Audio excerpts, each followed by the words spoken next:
नमस्कार दोस्तों। आज का ये वीडियो विशेष है, इसलिए पूरी वीडियो देखें और शेयर भी ज़रूर करें। तो शुरुआत एक जोक से करते हैं।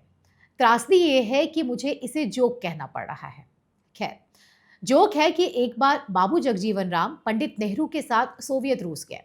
खाने की टेबल पर चांदी के चम्मच रखे थे। बाबू जगजीवन राम ने एक चांदी का चम्मच उठाकर अपनी जेब में रख लिया। पंडित नेहरू ने उन्हें ये करते हुए देख लिया। नेहरू को लगा कि जगजीवन राम पकड़े गए तो बड़ी बेइज्जती होगी।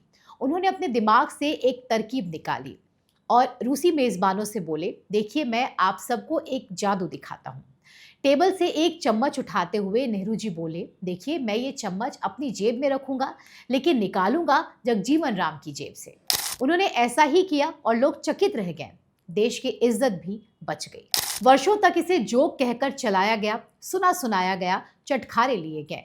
लेकिन याद रखिए, ये जोक नहीं था, ये दलित समाज और दलित नेता के अपमान का मसाला था। कुछ वर्ष पहले तक भी ये कथित जोक सुनाई दे जाता था, लेकिन कभी भी कांग्रेस पार्टी ने, नेहरू गांधी परिवार ने या फिर कांग्रेस वामपंथी इकोसिस्टम ने इस कथित जोक को रोकने का प्रयास नहीं किया। राजनीति के जानकार कहते हैं कि कांग्रेस पार्टी ने इसे नहीं रोका क्योंकि इसके पीछे का उद्देश्य पंडित नेहरू को बुद्धिमान साबित करना था, और ऐसा करने में अगर एक दलित नेता की बेइज्जती होती है तो हो जाए, दलित समाज की बेइज्जती होती है तो हो जाए। आगे बढ़ते हैं।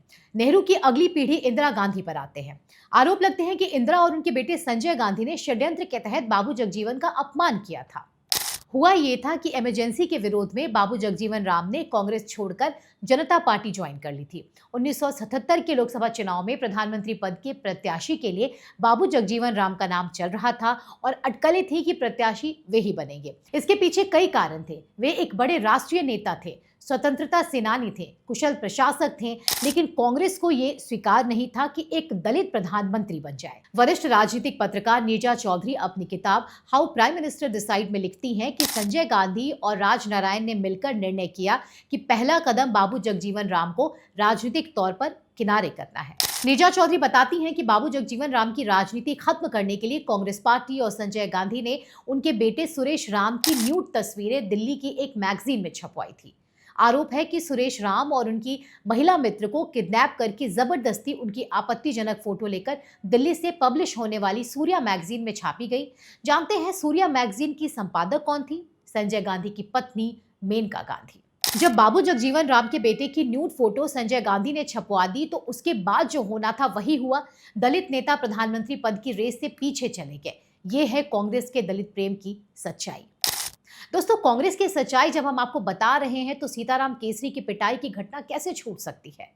हुआ ये था कि सोनिया गांधी कांग्रेस अध्यक्ष बनना चाहती थी। ऐसे में मार्च 1998 में सीताराम केसरी को कांग्रेस अध्यक्ष पद से हटाने के लिए उन्हें बाथरूम में बंद कर दिया गया।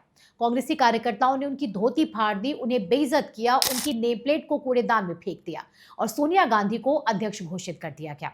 वरिष्ठ पत्रकार बताते हैं कि केसरी के साथ जो कुछ हुआ उसमें सोनिया गांधी की सहमति थी। सोनिया गांधी अगर चाहती तो ऐसा कभी नहीं होता। इस तरह अगर देखें तो बड़े दलित नेता बाबू जगजीवन राम को नेहरू के समय अपमानित किया गया, उन्हें इंदिरा गांधी और संजय गांधी ने भी अपमानित किया।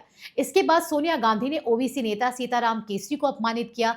अब नेहरू गांधी परिवार की वर्तमान पीढ़ी यानी राहुल गांधी और प्रियंका गांधी वाड्रा भी उसी लीग पर चलते दिखाई दे रहे हैं।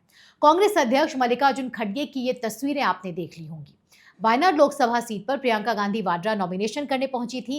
कांग्रेस अध्यक्ष होने के नाते खड़गे भी साथ में थे, लेकिन उन्हें नॉमिनेशन करते समय ऑफिस में अंदर नहीं बुलाया गया। ये तस्वीरें उसी समय की हैं जब खड़गे अंदर जाने का प्रयास कर रहे थे, जब वे कमरे के बाहर खड़े थे। खड़गे के दरवाजे पर खड़े होने की खबरें मीडिया में चली तो उन्हें अंदर बुला लिया गया। लेकिन इससे ये जरूर समझ आता है कि नेहरू से लेकर राहुल और प्रियंका गांधी वाड्रा तक दलित समाज के लिए और दलित समाज के नेताओं के लिए कांग्रेस की सोच क्या है। कांग्रेस पार्टी की ये सोच बार बार दिखाई भी देती है। हरियाणा चुनाव के समय जिस तरह का व्यवहार दलित नेत्री कुमारी शैलजा के साथ किया गया, जिस तरह से उन्हें किनारा किया गया, उनका राजनीतिक तौर पर अपमान किया गया, वो भी हमने देखा।